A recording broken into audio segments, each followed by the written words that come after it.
Alrighty guys, we went and picked up the Mainstays single serve coffee maker. It's kind of like a Keurig, only really freaking cheap, right? So we'll see what's in the box. Of course you got, well, crappy instructions. And I forgot to go pick up the coffee, so I'm not even going to go make a cup. Alright. Oh no, there's the real instructions. Okay. And of course the coffee pot itself. And extra points if you drop stuff, because that's important. You always have to drop something. So that's what you get.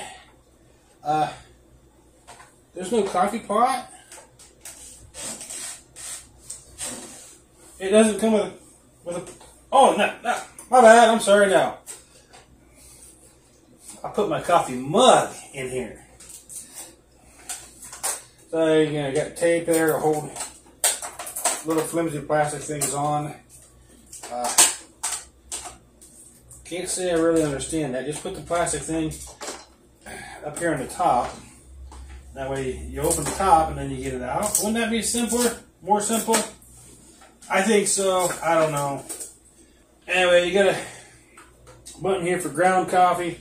You got a button here for the capsule coffee or the K-cup.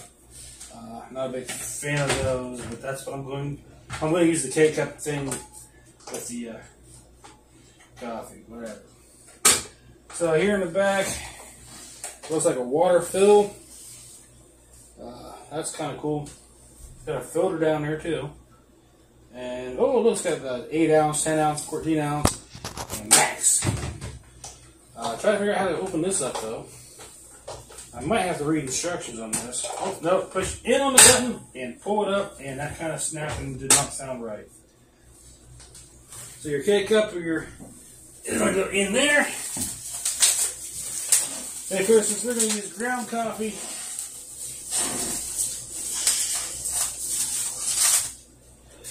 they got a nice little cup here that you just fill with your own stuff.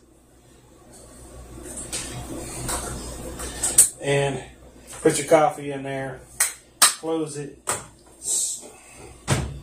take the little K-cup thing out, slide that in, bam. And then of course put your water in and a cup of coffee. I would make a cup of coffee, but I'm kind of not very smart and forgot to go get coffee. So, yeah, that sucks. Bye!